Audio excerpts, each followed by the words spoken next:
Hello students, how are you all? I just hope that you all are safe at your places. Now students, as you all know that you will have your final examination in the month of March. So kindly prepare according to that. Now students, here's the syllabus for your annual examination. Okay. So you have to prepare these 3 chapters for your annual exam. Okay. So this is chapter number 7, States of Matter. Chapter number 10, Light and Shadow, and chapter number 11, Force, Work and Energy. So kindly prepare all the definitions, all the differentiations, all the worksheets, exercises that are given in the book, and all the question answers also related to the chapter. Okay. Now students, let's revise chapter number 7, States of Matter.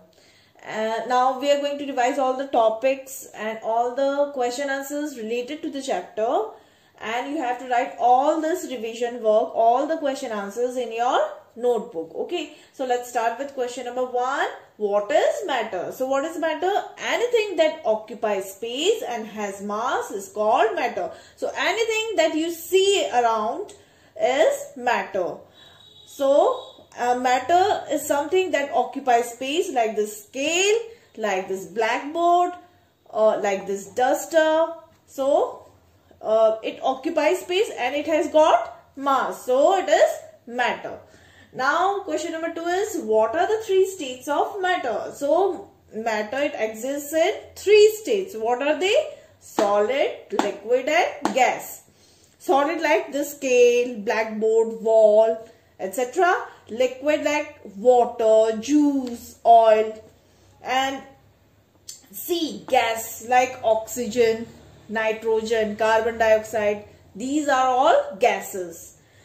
Now see, questions they can come differently. Like instead of what is matter, it can come like define matter, or give 3 examples of solids, or give 3 examples of liquid, like this. Okay. Now question number 3 is, write the properties of each of the following. So you have to write properties of these states of matter, which is solid, liquid and gas. Now students, these are the properties of solid, liquid and gases. Properties of solid. Solids, they have fixed shape and they do not flow. In solids, molecules, they are tightly packed. Okay, and there is no intermolecular spaces between the molecules. So that's why they have a fixed shape and they do not flow like liquids. Secondly, solids, they occupy a definite volume and they cannot be compressed when pressure is applied on them. Again, since molecules, they are closely packed, so their intermolecular force is very strong, and so that's why they have a definite volume and they cannot be compressed because there is no intermolecular space between the molecules. So when pressure is applied on them, then they cannot be compressed. Okay. Thirdly, solids are dense. They are tightly packed. Okay. Then properties of liquids. Liquids, they do not have a fixed shape and they can flow easily. In liquids, molecules, there are spaces between the molecules, little spaces between the molecules, so they do not have a fixed shape. Okay, the molecules can move, so that's why they can flow easily.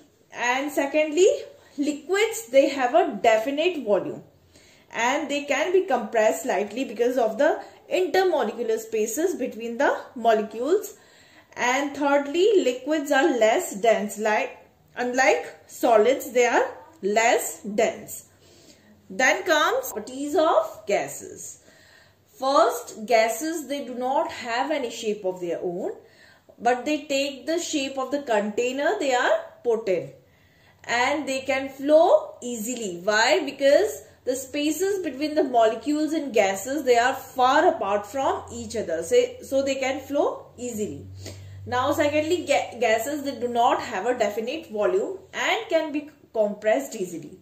So just now I told you that they do not have any shape, so they do not have a definite volume also, and since the spaces between the molecules are very large, so they can be compressed easily if the pressure is applied on them, and then they are less dense because molecules, since they are far apart from each other, so intermolecular force of attraction is very less. Okay, so they are less dense.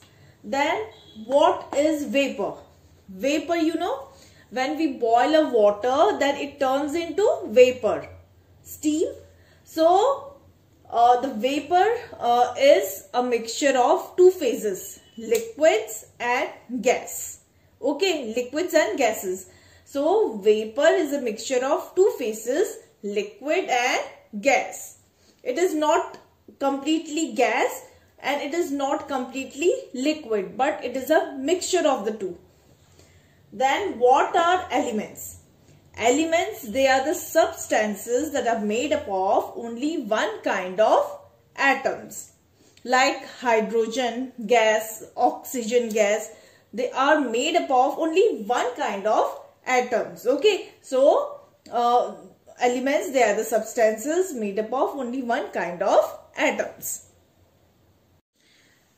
Now comes what are compounds. So what are compounds? Compounds are the substances that are made up of more than one kind of atoms combined chemically. Okay, so for example H2O, here you can see H and O, these both are elements. So two types of elements or two types of atoms, they are combined chemically to form H2O. Here also, here we have carbon and here we have oxygen. So more than two type of atoms, they are combined chemically. So this is known as compound. Okay. Now comes what are mixtures. Mixtures are the substances that are made up of again more than one kind of atoms, but here substances or atoms, they are not combined chemically together. Okay, or we can say we can easily separate the substances from the mixture. For example, mixture of salt and water, or mixture of large sized particles and small sized particles using our hand or a sieve. Okay, so substances are made up of more than one kind of atoms, but they are not combined together chemically. Okay, like salt and water is a mixture. If we add salt into water and we mix it together, then that is a mixture of salt and water. Okay, it is not a compound, it is a mixture of salt and water. Now, what is interconversion of matter? Change of state of matter from one state to another and back to its original state is known as interconversion of matter. That means change of state of matter. That means one state, solid can change into liquid, then liquid can change into gases, and then gases again to liquid, and then liquid again to solid. So this is known as interconversion of matter. That means they are changing their state. Okay, I'll explain you with an example. Suppose we have here ice, a bowl that has a bowl which is full of ice. Okay, now ice is solid state. Now on melting, this is melting. On melting at room temperature, ice changes into liquid. Okay, and then on boiling, when we heat the same liquid, when we boil it, on boiling, liquid changes into vapor state. Okay, that means gaseous state. And then on condensation, that means on cooling, vapors changes into liquid. And on freezing, it changes into ice again. Okay, so this is known as interconversion of matter. Ice, which is solid, changes into liquid on melting. Okay, liquid on boiling, when we heat it, it changes into gaseous state. And on cooling, on condensation, that means cooling, vapors changes back into liquid, and then on freezing, liquid changes into ice again. So this is interconversion of matter. Now students, comes what is melting. When a solid changes into a liquid, then it is called melting. So conversion means change. When conversion of solid into a liquid is called melting. When ice melts, then it changes into water. That means liquid. So solid into a liquid is called melting. Okay. Then what is freezing? When liquid changes into a solid. When we keep water inside the freezer, then it changes into solid, which is ice. Okay. So conversion of liquid into a solid is called freezing. Then what is evaporation? Change of liquid into vapor is called evaporation. Okay. When liquid changes into vapor is called evaporation. When we boil water, then water, which is liquid, changes into vapor form. Okay. So that is known as evaporation. Then what is condensation?